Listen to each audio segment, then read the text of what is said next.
Remédio natural tem menos efeito colateral, sem dúvida nenhuma, e remédio natural, eu até concordo que vamos dizer assim, a natureza já fez pra gente. Mas remédio que vem de planta é remédio, é droga, tem efeito colateral. Então, ficar achando que eu posso comer carboidrato e aí eu vou ter infarto, mas daí eu não vou ter porque eu vou tomar um remédio natural, é resolver um problema com outro problema.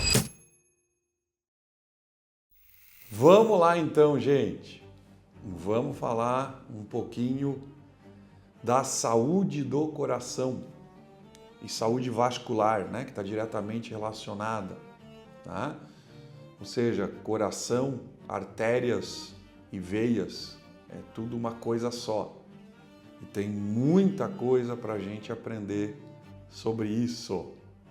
Tá? Então, vamos entender um pouco mais, né? Vamos tentar ser claro, específico, entender como funciona o nosso sistema cardiovascular, como a gente infarta ou não infarta, o que causa, de fato, a obstrução arterial. Vamos entender direito primeiro, né, como funciona a formação de placas de gordura nas artérias, tá? Placa de gordura nas artérias, elas, na verdade, gente, o que a gente tem que entender é que a artéria é como se fosse um sanduíche, né? É uma mangueira e a capa dessa mangueira é um sanduíche e no meio desse sanduíche ali, o recheio do sanduíche, é um músculo. É engraçado que tem gente que não entende que a artéria foi feita para dilatar e contrair. Outro dia aí tem um Reels meu falando sobre isso e alguém falou assim: mas a gente usa fitoterápicos, remédios naturais para tratar isso. Gente, remédio é remédio. Não interessa se o remédio vem da planta. Quer dizer, eu vou botar uma vírgula aqui. Mas é remédio. E não existe remédio sem efeito colateral. Inclusive remédio natural. Então, se remédio natural não tivesse efeito colateral, era só tomar todo o remédio natural que tem que tu não ia ter nenhuma doença. Não é verdade. Remédio natural tem menos efeito colateral, sem dúvida nenhuma, e remédio natural, eu até concordo que vamos dizer assim, a natureza já fez pra gente. Mas remédio que vem de planta é remédio, é droga, tem efeito colateral. Então, ficar achando, né, que eu posso comer carboidrato e aí eu vou ter infarto, mas daí eu não vou ter porque eu vou tomar um remédio natural, é resolver um problema com outro problema.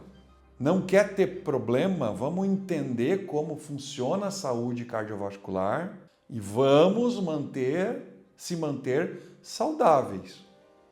Se precisar de remédio, podemos usar preferencialmente os de origem natural, entendendo que são remédios, e eventualmente, inclusive, os sintéticos, porque também às vezes eles ajudam. Na hora certa, sem dúvida nenhuma. Né? Então, primeira coisa que tem que entender é para que serve aquilo que a gente chama de colesterol. Colesterol já está o nome todo errado, né? Porque colesterol é uma molécula, né? É uma molécula, entre aspas, gordurosa, ela é na verdade lipofílica, tá? E ela é uma molécula que é precursora de hormônios e nada mais e nada menos. Então, todos os hormônios que vêm da molécula de colesterol, que é uma coisa só, a gente chama de hormônios esteroidais, que vem de um éster de colesterol, esteroidais. Tá? E quais são esses hormônios? Vamos lá, vamos citar de cima para baixo, em ordem de formação. Pregnenolona, progesterona, hormônios adrenais como cortisol, cortisona, mineralocorticoide, tá? Hormônios sexuais como testosterona, DHT, DHEA, hormônios sexuais femininos como estradiol, estrona, estriol. Tá? Então, sem dúvida nenhuma, todos esses hormônios vêm de uma molécula chamada colesterol. E aí, o colesterol é transportado no nosso corpo, do fígado, para onde precisa ser usado para formar hormônios. Ele é transportado por uma molécula chamada LDL, que em inglês significa Low Density Lipoprotein, e que em português é lipoproteína de baixa densidade. Isso aí, LDL, é o que chamam de colesterol ruim. Eu já falei 1 milhão de vezes e vou repetir, não é nem colesterol e não é ruim. Né? Não é colesterol e não é ruim. É uma molécula de transporte de substâncias lipossolúveis, é uma molécula de transporte de substâncias que se aderem à gordura e é para isso que ela serve primariamente. Tem funções, outras primárias inclusive, muito importantes. Então, é uma molécula de transporte. O que o LDL transporta? Tá? LDL transporta colesterol, triglicerídeo, e triglicerídeo não é ruim para a saúde. Triglicerídeo é como a mitocôndria, é a gasolina da mitocôndria para produzir energia. Né? Então não tem como gasolina ser ruim para o motor, a não ser que seja batizada, né? Mas gasolina para o motor a gasolina só faz bem. Então outro mito, tá? Outro mito.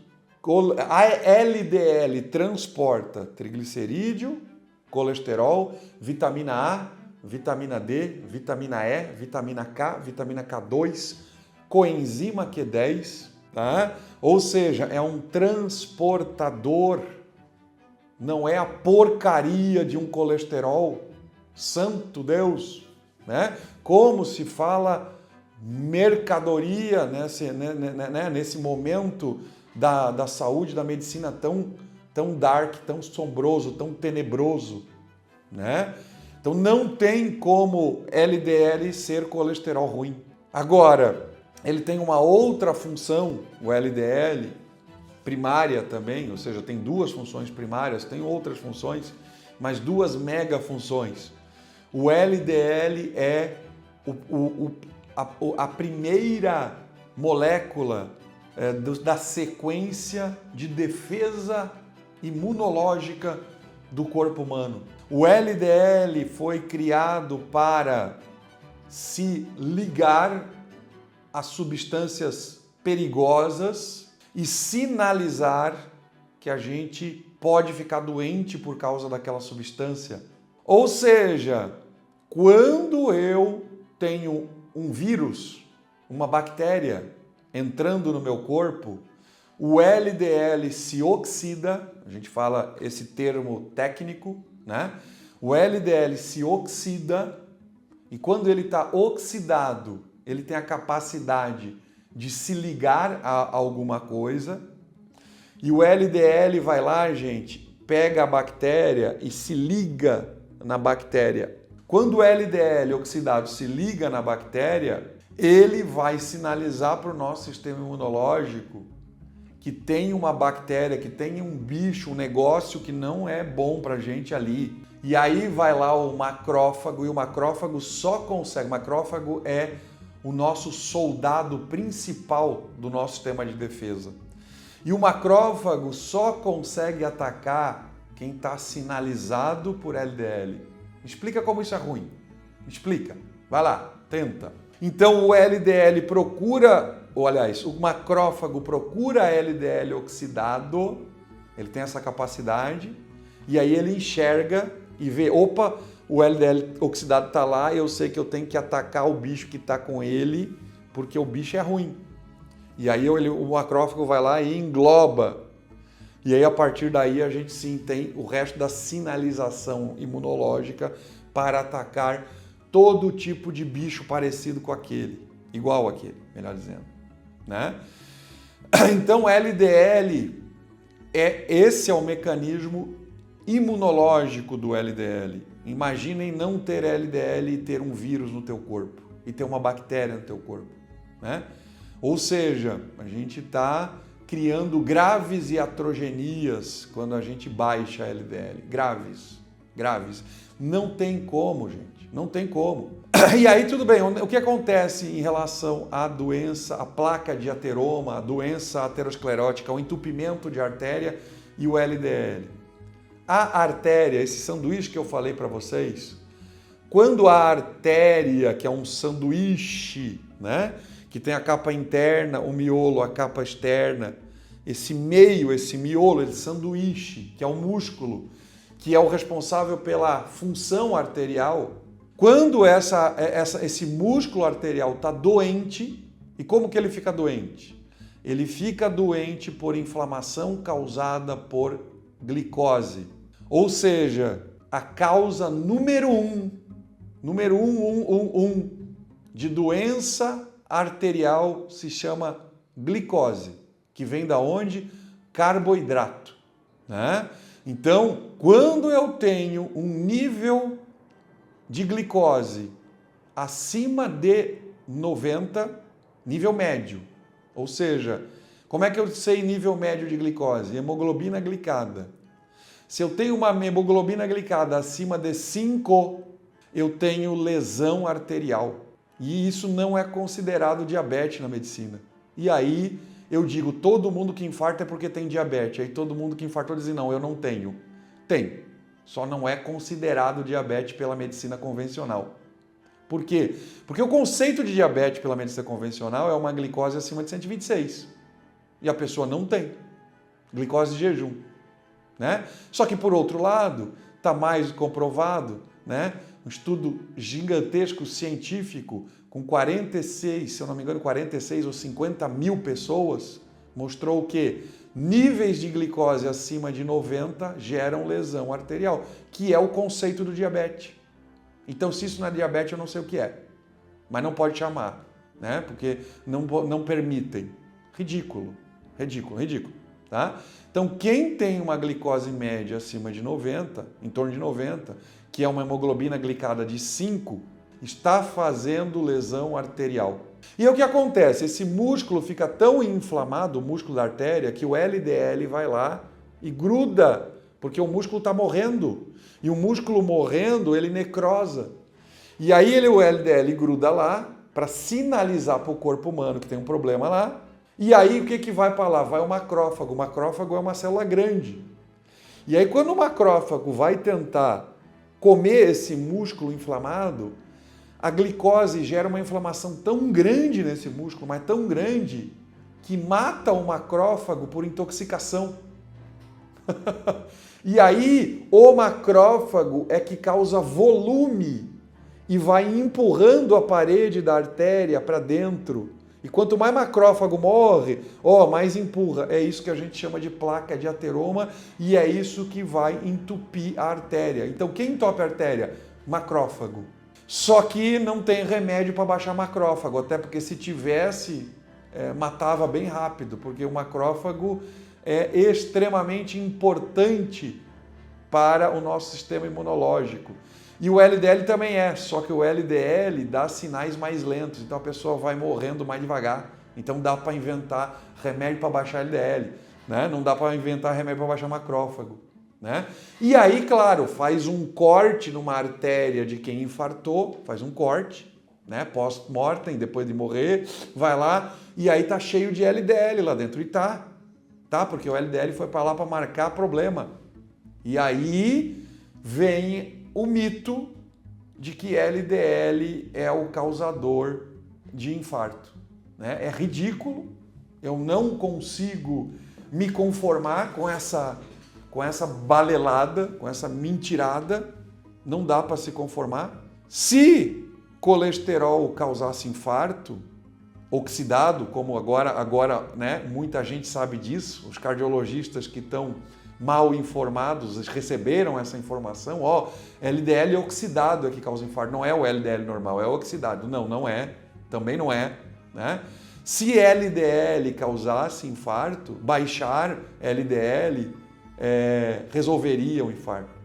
E aí, pasmem, a média de LDL do ser humano na década de 40, 50, era 170. 170. E a incidência de infarto era infinitamente menor do que hoje, onde a média está em 120. A média. E há, inclusive, muita, né, pesquisa científica dizendo que tem que baixar de 100. Tem que ser abaixo de 100 o LDL. E não está resolvendo nada. Então, gente, tomar fitoterápico para baixar colesterol, tomar vitamina para baixar colesterol, tomar remédio para baixar colesterol, não previne infarto. Por quê? Porque não é o colesterol, né? Vou chamar de colesterol. Não é o LDL que causa infarto. É a inflamação arterial causada por glicose. É o diabetes. É a resistência à insulina, que é causada por duas coisas. Consumo de carboidrato, não é de açúcar. Eu não como açúcar, mas tu come pão, feijão, arroz, macarrão, batata, polenta, aipim. Isso é açúcar. Isso é açúcar, não é o doce. Então, gente, a gente tem que entender isso de uma vez por todas. Quem tem uma hemoglobina glicada acima de 5 está em risco cardiovascular. Está em risco cardiovascular. Quem tem uma glicose de jejum acima de 85 está em risco cardiovascular, tá? Agora, não quer dizer que vai ter, porque tem outros fatores. Existem fatores, né, de saúde do sistema imunológico, ou seja, o macrófago da pessoa que tem uma capacidade de fagocitar, de quebrar essas fibras doentes e não morrer, ele vai conseguir restaurar a fibra muscular arterial e não vai ter problema. Agora, quantas pessoas têm essa capacidade? Pouquíssimas. Pouquíssimas. Né? Então, sem dúvida nenhuma, o nível de LDL saudável é em torno de 170. Né? Agora, quando tu está inflamado, quando a pessoa está inflamada, o LDL sobe. Sobe por quê? Porque ela é uma molécula de defesa de inflamação. Então, quem tem um LDL hoje, se não comer gordura, gente, se não comer gordura animal, não tem substrato para formar LDL. E aí ele vai ficar baixo. Isso é bom? Não, não é bom. Então, ele está falsamente baixo. Então, uma pessoa hoje inflamada tem um LDL às vezes de 130, 120 ou 100 até. Isso é ruim. Por quê? Porque o LDL não está conseguindo te defender. Estão entendendo? Então, LDL alto, acima aí de 160, 170, tá? É um reflexo do teu corpo inflamado. E aí tem que achar onde está a inflamação. Porque senão isso vai virar doença. Então, o LDL está relacionado com doença? Sim, está. Ele é a causa? Não, não é. Entenderam a diferença de causa e relação? Causa e efeito. É a causa. E relação ele está lá por algum motivo, mas não causa. E é isso que quase ninguém consegue entender. Eu não consigo enfiar na cabeça de muita gente aí que está, né, com o cérebro cheio de glicose e aí não consegue aprender e pensar. Né, glicose faz a gente ficar burro. De verdade. Glicose diminui QI. Sem dúvida. Carboidrato diminui inteligência, né?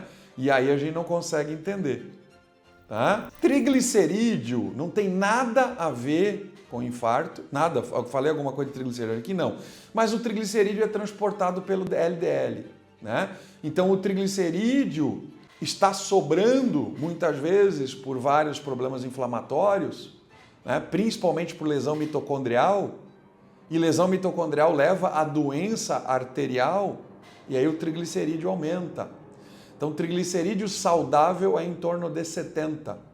Quanto mais baixo, pior. Quanto mais alto, pior. Tá? E aí tem que entender por que ele está alto. Não é baixar triglicerídeo, é entender, de novo, a causa desse aumento. E esse é o grande problema.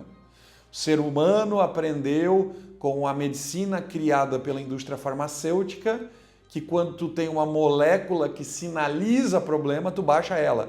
Tu literalmente varre a sujeira para baixo do tapete, né? Então o triglicerídeo está alto, já sei, vou tomar remédio para baixar o triglicerídeo. Aí baixou. Melhorou o quê? Nada. Melhorou nada. Melhorou nada. Triglicerídeo baixa quando? Quando a minha mitocôndria transforma triglicerídeo em energia. Então, se a minha mitocôndria está fazendo a transformação saudável, o triglicerídeo vai ser baixo e não vai ser baixo demais, tá? E aí pronto, aí tu estás com triglicerídeo baixo porque tu está saudável. Agora, não deixar o triglicerídeo aumentar ou usar remédio para baixar ou usar fitoterápico para baixar, resolve nada, tá? Isso, hemoglobina glicada, né? HbA1c é o nome do exame, hemoglobina glicada, abaixo de 5, é o saudável. Então, gente, eu sei que isso é extremamente importante em termos de conhecimento, né? O que estatina faz? Estatina, né? Rosuvastatina e todo remédio que a gente chama de estatina, tem um monte de nome na frente, né? Eles são projetados para bloquear uma enzima chamada mevalonato, que é usada para formar a coenzima Q10, por exemplo, que é essencial para a função do músculo cardíaco, né? E várias outras substâncias que são baseadas em selênio, enzimas que a gente chama de selenoproteínas, enzimas essenciais para a saúde cerebral e também muscular. Então, todo mundo que toma estatina, sem exceção, tem lesão muscular, lesão hepática, lesão cerebral e diminuição da contração muscular. E o coração é um músculo.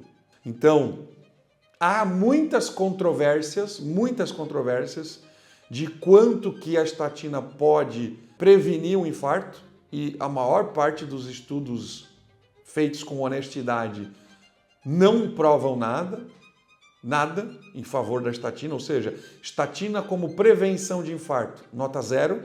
Estatina para tratamento de pós-infarto, extremamente questionável. Então, gente, hemoglobina glicada e nível de insulina, né, são as melhores marcadores, junto com PCR, junto com fibrinogênio, homocisteína e ferritina, né? Então, o médico tem que estar preparado para entender o conjunto da obra, né? Mas o exame mais importante, se eu fosse destacar um só, para risco cardiovascular, é hemoglobina glicada. Agora, níveis de colesterol não importam. 0, nota 0. Quanto que nível de colesterol importa para risco cardiovascular? Nota 0. Nada. Alto, baixo, normal, não muda. O que muda é o quanto que esse músculo liso arterial está sendo agredido pela glicose e a resposta imunológica do corpo em cima disso, né? Então eu posso estar tendo que oxidar muito LDL, mesmo tendo ele baixo, porque está muito inflamado, e eu posso não estar oxidando LDL nenhum, mesmo ele estando muito alto, porque eu não tenho um nível inflamatório tão alto. Então, a oxidação do LDL, que é um marcador indireto de doença arteriosclerótica, de placa de ateroma, né? Esse marcador indireto, mais bom, ele está muito mais relacionado à inflamação do que a níveis de LDL, HDL, e VLDL, e lipoproteína A, e apolipoproteína A, e apolipoproteína B. Tá? Então tem muita coisa aí a ser entendida né, pelos médicos, né? E a apolipoproteína A, que já perguntaram ali, ela é um medidor indireto da fração oxidada de LDL. Então é útil, pouco útil, mas tem alguma utilidade. Tá? Glicose de 103 é diabetes? Para mim não é pré-diabetes, para mim é diabetes. Já é diabetes há tempo, inclusive. Para mim, diabetes, até que prove o contrário, é glicose de jejum acima de 85. Já é diabetes, provavelmente. E aí o médico tem que entender de fisiologia para entender o quão diabético você está com glicose acima de 85. Isso é diabetes. Por quê? Porque glicose de jejum acima de 85, a gente já tem comprovação científica de lesão renal, cerebral e microvascular, que é o conceito científico de diabetes. Tá? Então, infelizmente, de novo, né, a verdade dói, mas liberta. Tá? Sim, resistência à insulina, Léo, é isso. Resistência à insulina é quando a gente tem a insulina funcionando mal por um excesso de consumo de glicose. Infelizmente, gente, o ser humano não foi feito para ingerir nenhuma quantidade de glicose. Zero. Infelizmente. Infelizmente, eu queria que fosse. A gente gosta de pelo menos uma batatinha, um arrozinho, mas a gente foi feito para zero. Se a gente está saudável, verdadeiramente saudável, ingerir glicose eventualmente, o corpo dá conta disso. Eventualmente, o corpo dá conta disso. O problema é que todos nós aqui, eu duvido que tenha alguma exceção aqui, eu duvido. Um dia talvez vai haver. As novas gerações de crianças que foram orientadas por esse nível de medicina, que hoje é raríssimo ainda, mas sem nenhuma exceção aqui, duvido. Se alguém for exceção, levanta a mão. A gente foi criado à base de carboidrato, desde criança, né? Desde maisena até nã, que é cheio de açúcar, até o que mais? E assim vai, né? Papinhas e porcaria. A gente foi criado com açúcar, com glicose, com carboidrato todo santo dia. Até um dia que alguns de nós aqui entenderam isso e pararam de comer carboidrato 100%. Eu não como mais carboidrato faz 10 anos. Não como vírgula. Eventualmente como. Ainda. Fim de semana, né? Ou seja, o meu consumo de carboidrato chega próximo durante a minha vida de 10%. O que não é necessário, mas é muito bem tolerado. 10% no máximo. Então, gente, quem não come carboidrato desde que nasceu, levanta a mão. Tá? Impossível no mundo de hoje, no momento de hoje. Os nossos antepassados não comiam. Os homens das cavernas viviam a vida inteira sem comer carboidrato. A gente não foi feito para comer carboidrato. Ponto final. E quando a gente come carboidrato, principalmente nessa quantidade que a gente come, a gente precisa de insulina para metabolizar. E quanto mais insulina a gente usa, mais a insulina fica sobrecarregando o receptor celular de insulina, que não foi feito para isso. E o receptor celular de insulina fica resistente à insulina, fica alta, né? E é difícil medir insulina alta, porque nem sempre ela vem alta no sangue, porque ela varia muito rapidamente, de acordo com a necessidade. E a insulina é o hormônio mais inflamatório do corpo humano. Então é ela que gera essa inflamação vascular que eu falei, mediada por glicose. Tá? Então, resistência à insulina é isso. E qual é a consequência mais visível da resistência à insulina? Gordura visceral. Então, se a gente consegue medir gordura visceral, mesmo com o exame normal, a gente pode ver gordura visceral e pode ver que tem resistência à insulina. E é um altíssimo fator de risco para doença cardiovascular e outras doenças, como câncer, Alzheimer, Parkinson, doenças autoimunes. Né? Então, a base de todas as doenças do envelhecimento que a gente não quer ter e tem são a hiperglicemia e a hiperinsulinemia. que são difíceis de diagnosticar, que precisa de um médico extremamente formado em fisiologia para saber diagnosticar corretamente, porque não é uma questão de número, não é ter insulina abaixo de 6, não basta, não é ter glicose de jejum em 85, não basta, não é ter hemoglobina glicada abaixo de 5, não basta. Tem muito mais coisa para ser investigada aí, tá? Já ajuda, mas não basta, tá? Importante a gente entender isso. Falaram aí de reversão de aterosclerose, sem dúvida é possível, né? A base da reversão de placa de artéria é a alimentação carnívora, é a base. Alimentação à base de carne gorda é a primeira coisa que ajuda a reverter a aterosclerose. Agora, claro, muitas vezes tem que estar envolvido aí, por exemplo, eventualmente, isso não adianta vocês fazerem igual para todo mundo, gente, não vai dar certo. Mas reposição de silício, reposição de magnésio, hormônio da tireoide, testosterona no homem, estradiol na mulher, progesterona, ou seja, o conjunto metabólico hormonal em equilíbrio reverte placa de ateroma. Isso já está comprovado, né? O último congresso que eu fui agora nos Estados Unidos, congresso do Spring Congress, né? Do meio do ano de medicina metabólica, né? Grandes cardiologistas já admitindo, né, pela primeira vez publicamente que é possível reverter placa de ateromatose, né? O Dr. Sinatra, que é um cardiologista super renomado nos Estados Unidos, ele disse, foi muito engraçado, ele disse que esse ano, que até ano passado ele não acreditava ainda que dava para reverter placa de ateromatose. Ele estava meio em cima do muro, né? E esse ano ele viu que dá e que comprovadamente isso é possível. Eu já sei disso somente há pelo menos 15 anos, né? E a gente sabe disso, clinicamente é possível sim. Porém, precisa de um médico para estar acompanhando e um médico que entenda de fisiologia, gente. Senão, não vai rolar, tá? Vai ser, e é difícil, e não é rápido, tá? Não é rápido, não é rápido, tá?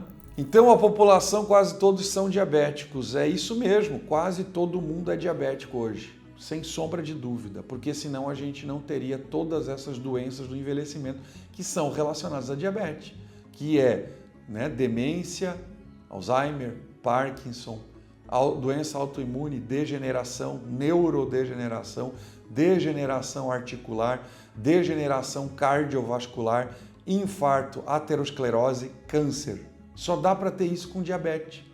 Então sim, quase todo mundo é diabético no mundo de hoje. Sim, infelizmente, né? Nesse conceito, né, de resistência à insulina e hiperglicemia, tá? É isso mesmo. Diminuindo o carboidrato, melhora a glicose e a insulina, né? Sem dúvida. O que faz essa descompensação, o que o corpo humano não foi feito para ter é consumo de carboidrato. A gente não foi feito para isso, repito. Então, quando a gente consome carboidrato, a gente está desregulando, sim, a nossa insulina e a nossa glicemia. A gente não foi feito para isso. É a mesma coisa que botar gasolina em carro a diesel. Não foi feito para isso. Tá? Tem bicho que foi feito para isso. Tem bicho que não foi feito. Nós somos bicho que não fomos feitos. Então, por um tempo anda.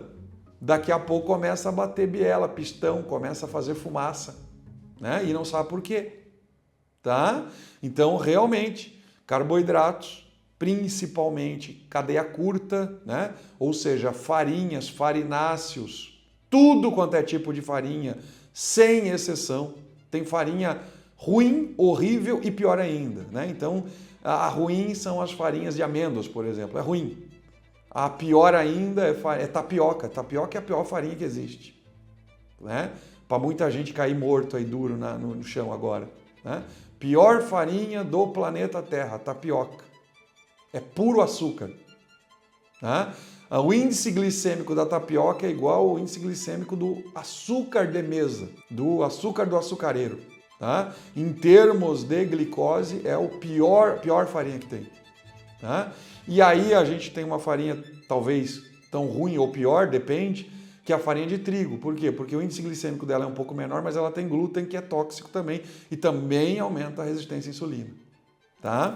Mandioca pode? É carboidrato. Tu quer saber se pode? Pode. Deve? Não, não deve. Gente, para eu não assustar tanto quem está começando, vocês que estão começando, tubérculos, raízes, são aceitáveis. São aceitáveis, né? Com moderação, o nosso corpo dá conta. É aquela história. É bom?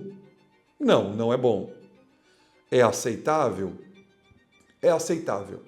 Tá? Então a gente tem que entender a diferença entre o bom e o aceitável. Agora, para quem está já com aterosclerose, com entupimento de artéria, com sintomas de demência, com degeneração articular, quanto de veneno o teu corpo tolera? Na minha opinião, 0. Entenderam? Então, situações e situações. Se nós, seres humanos, desde criança, comêssemos tubérculos eventualmente, quando que a gente teria problema com isso? Nunca, né? Agora, a gente tá com o pé na cova de tanto comer açúcar, polenta, que é mais? Doces, né? Sorvete, tudo industrializado, lasanha, pizza, McDonald's, ou seja, já comeu por 2 vidas porcaria e ainda quer continuar comendo uma porcariazinha, tá difícil, né?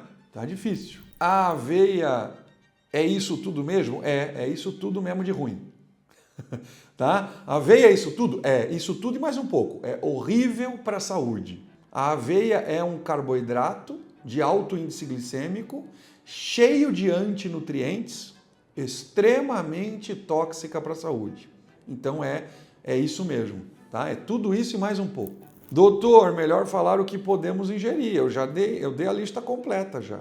Carne, sal e água. Acabou. Isso é tudo que podemos ingerir. Carne, a lista é complexa, então eu vou repetir. Carne, sal, água. Anotou? Gente, vocês já viram um leão comendo alguma coisa que não seja carne? Já viram um tigre comendo alguma coisa que não seja carne? Então a gente foi feito para comer exclusivamente carne a vida toda. Ou seja, abrir exceções, até porque o nosso cérebro, nossa cultura, nossa sociedade, nossa vida social quase que exige, tudo bem. Só que não fomos feitos para nada disso. Então os seus sonhos fazem parte da vida, é a vida. Então, quais são as exceções passíveis aí? E aí depende de cada um. Por isso que eu digo, o ideal é ter um bom acompanhamento médico e nutricionista para a gente entender até onde o teu corpo tolera exceções. Tem gente que pode comer um pouco de carboidrato todo dia sem nenhum dano para a saúde. Tem. Só que isso é genético. Essas variações genéticas, se vocês quiserem entendê-las, a gente precisa consultar. Não tem outro jeito. Tá? Quando começa a aumentar a comer carne, é normal aumentar colesterol? Colesterol, sim, e LDL também. Tá?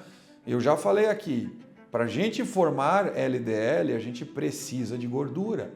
E quem não está comendo carne, não está comendo gordura animal, não tem matéria-prima para formar colesterol, que é uma molécula de defesa imunológica do corpo. Ao começar a ingerir carne, o teu corpo vai voltar ao normal e vai ter substrato para produzir o que ele precisa. Então, sim, quem está inflamado vai aumentar o LDL e quem não está vai baixar. O corpo vai voltar ao normal. E quem começar a comer carne e começar a aumentar o LDL, precisa consultar um médico de fisiologia para achar a causa da inflamação e tratar a causa da inflamação, que não é a carne, nem a gordura e nem o LDL. Eles estão mostrando isso. Podemos reverter a pré-diabetes, a diabetes e tudo mais. Todas as diabetes são reversíveis. É só não comer mais carboidrato. Às vezes, se a coisa estiver muito grave, a gente precisa de um tratamento metabólico junto, para ajudar a insulina a voltar a funcionar mais rapidamente. Mas o que reverte diabetes é não comer carboidrato. Quanto menos comer, mais rápida a reversão. Por isso que a reversão mais rápida possível do planeta Terra, que é a dieta mais anti-inflamatória do planeta Terra para ser humano, se chama dieta carnívora estrita ou, como eu prefiro chamar, dieta do ser humano saudável. Desculpe perguntar o que o senhor come além de carne. Não precisa pedir desculpa. O que eu como além de carne? Faz a lista aí. Nada. É isso que eu como além de carne. Agora, muito raramente, eu abro exceções. Cara, não dá. Eu acho que deve dar o quê? 2, 3 vezes por mês. Às vezes eu como, por exemplo, alguns vegetais, principalmente eu gosto de palmito, alguns queijos mais curados, né, mais envelhecidos, que eu gosto. É difícil eu lembrar do que eu como além de carne. Né? Alguma salada que a minha esposa enfia no meu prato, porque ela acha bonito e gosta. Eu até brinco e boto aqui, às vezes eu posto aí a salada que a Marina enfiou no meu prato. Não é o fim do mundo. Eu acho que é isso, gente. Deixa eu tentar lembrar alguma outra coisa. Abacate. Uma vez por mês. Por aí. Tá? É isso. É isso. Fora isso é carne com carne. E carne com carne e carne com carne. Meu almoço é carne, a sobremesa é carne. Né? E eu só como geralmente no almoço. Às vezes eu faço um jantar cedo aí, né? E como carne. Tá? Mas é isso. Realmente, eu diria que 99% do que eu como é carne gorda. Castanha, noze, avelã, é aceitável? É aceitável, com moderação. Castanhas, todas as castanhas, tá? Tem óleo vegetal. E óleo vegetal, e todas as castanhas, para ficar gostosa para comer, elas têm que ser assadas. E óleo vegetal assado é uma coisa bem ruinzinha para a saúde, tá? Mas com moderação, pelo menos não tem tanto carboidrato assim, mas tem também, tá?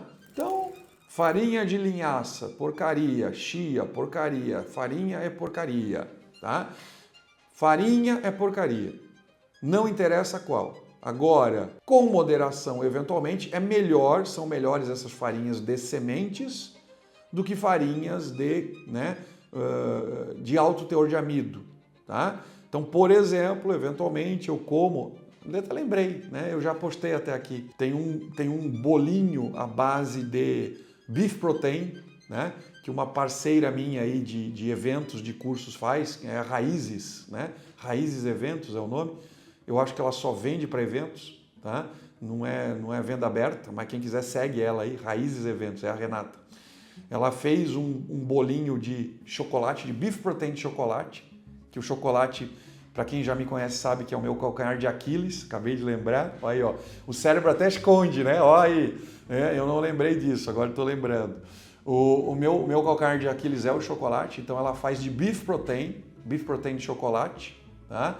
E aí ela faz com farinha de amêndoas, que vai muito pouco, tá? É isso, é a minha porcaria para de vez em quando, tá? Como baixa hemocisteína, comendo carne e consultando com o médico de fisiologia se for necessário, tá? Se comer carne e não baixar, vai para o médico de fisiologia. É isso aí. Gostaram da minha dieta, gente? Ou se assustaram muito? Me contem. Eu sei que é difícil, tá? Eu sei que a gente... Gente, eu sou, né, para quem ainda não sabe a minha história, eu sou um ex-obeso. Obeso. Né? Eu pesava 140 quilos. Eu tinha diabetes, hipertensão, depressão, ansiedade, tudo que dá para ter e mais um pouco. Foi uma escolha de vida. Eu tenho uma péssima genética metabólica. Péssima. Mas é de verdade. Tá? Fui sorteado. Tá? Então dá para fazer exame genético para a gente entender melhor a nossa genética. Eu acho super útil. Tá? Eu peço para todo paciente meu que quer. Eu não acho obrigatório, eu acho útil. É muito útil. né? E entendendo a nossa genética, a gente entende por que a gente fica tão mal, por exemplo, tão cedo como eu com 28 anos de idade, obeso, diabético, hipertenso, depressivo, tudo que tem de ruim, cara, né? E isso foi bom para mim, porque abriu meu olho, fez eu estudar o que eu estudei hoje. E hoje eu sou a pessoa que eu sou graças a ter ficado doente. Então vejam que, né, tem alguma coisa superior aí que nos guia e que nos dá problemas para a gente resolver. E se a gente ficar só lamentando o problema, a gente não vai para lugar nenhum na vida, tá? Agora, se a gente usar os problemas da nossa vida para crescer, eu acho isso uma oportunidade maravilhosa. E aí a gente colhe, ou fica lamentando porque não pode comer açúcar, ou não come açúcar e seja uma pessoa saudável, feliz, inteligente. Escolhe, né? A vida é feita de escolha e eu respeito, inclusive, quem escolhe ficar comendo açúcar. Eu respeito, é uma decisão. E se for consciente, tá tudo certo. Decisão consciente para o lado que for e não prejudicar outra pessoa, tá ótimo, né? Qual a sua opinião sobre limpeza hepática? Balela, palhaçada, balelice, burrice. Tá? Limpeza hepática e vesícula é a maior balela que tem da face da Terra. Tá? Não serve para nada, é uma mentirinha criada aí para inglês ver, para fazer um showzinho. É um showzinho. Tá? Tu faz não vou nem falar sobre tudo, mas faz um monte de coisinha que faz a vesícula fazer uma grande liberação de líquido biliar agudo, que solidifica e se transforma em pedra e diz que expeliu da vesícula. Gente, isso, sério, tá? Quem acredita nisso realmente precisa estudar fisiologia e anatomia, né? É ridículo isso aí, ridículo. Vergonha alheia de quem faz isso e de quem acredita nisso, tá? Café não consigo deixar, tento, mas é difícil. Tamo junto, Elizabeth. Tô nessa também. Tô nessa, né? Vamos tentar juntos aqui, todos nós aqui. Eu já falei ontem, né? A gente ia criar o clube do café com chocolate, né? É o clube dos dependentes químicos. Vamos fazer aí reuniões, né? Do tipo A, tá? Eu vou chegar lá. Um dia eu vou conseguir ser ex-dependente de café com chocolate, tá? Eu tomo café, mas eu não quero mais tomar. Mas eu tomo ainda. Diminui muito, mas eu ainda tomo. Limpeza hepática, quando sai milhões de pedra, balela, já falei, tá? Sai milhões de pedra e não serve para nada, é só uma mentirinha inventada aí para criar fantasia na cabeça das pessoas. Não sai pedra da vesícula, gente. Não sai pedra visível, não tem espaço para sair pedra. Então, ela simplesmente é emulsificada e é colocada no sistema do trato digestivo e endurece no trato digestivo e aí diz que saiu pedra. Não é possível. Se tiver empedrado mesmo, não sai da vesícula. Desculpa, vocês acreditam no que quiser, né? Se tem lá na ressonância que aparece pedra e ela saiu, é porque não era pedra, era lama biliar. Se é pedra, não sai. Se não é pedra, sai. E se sai, sai sem precisar fazer limpeza hepática, tá? Então, cada um acredita na mentira que quiser, né? Eu realmente sei que isso é mentira, tá bom? Ovo já falei 1 milhão de vezes e o nosso horário chegou ao fim, tá? Gente, muito obrigado. Até amanhã para quem vai para o curso, até domingo para quem vai para a live, para a próxima live. Beijo, muito obrigado. Bom fim de semana para todo mundo. Tchau, tchau.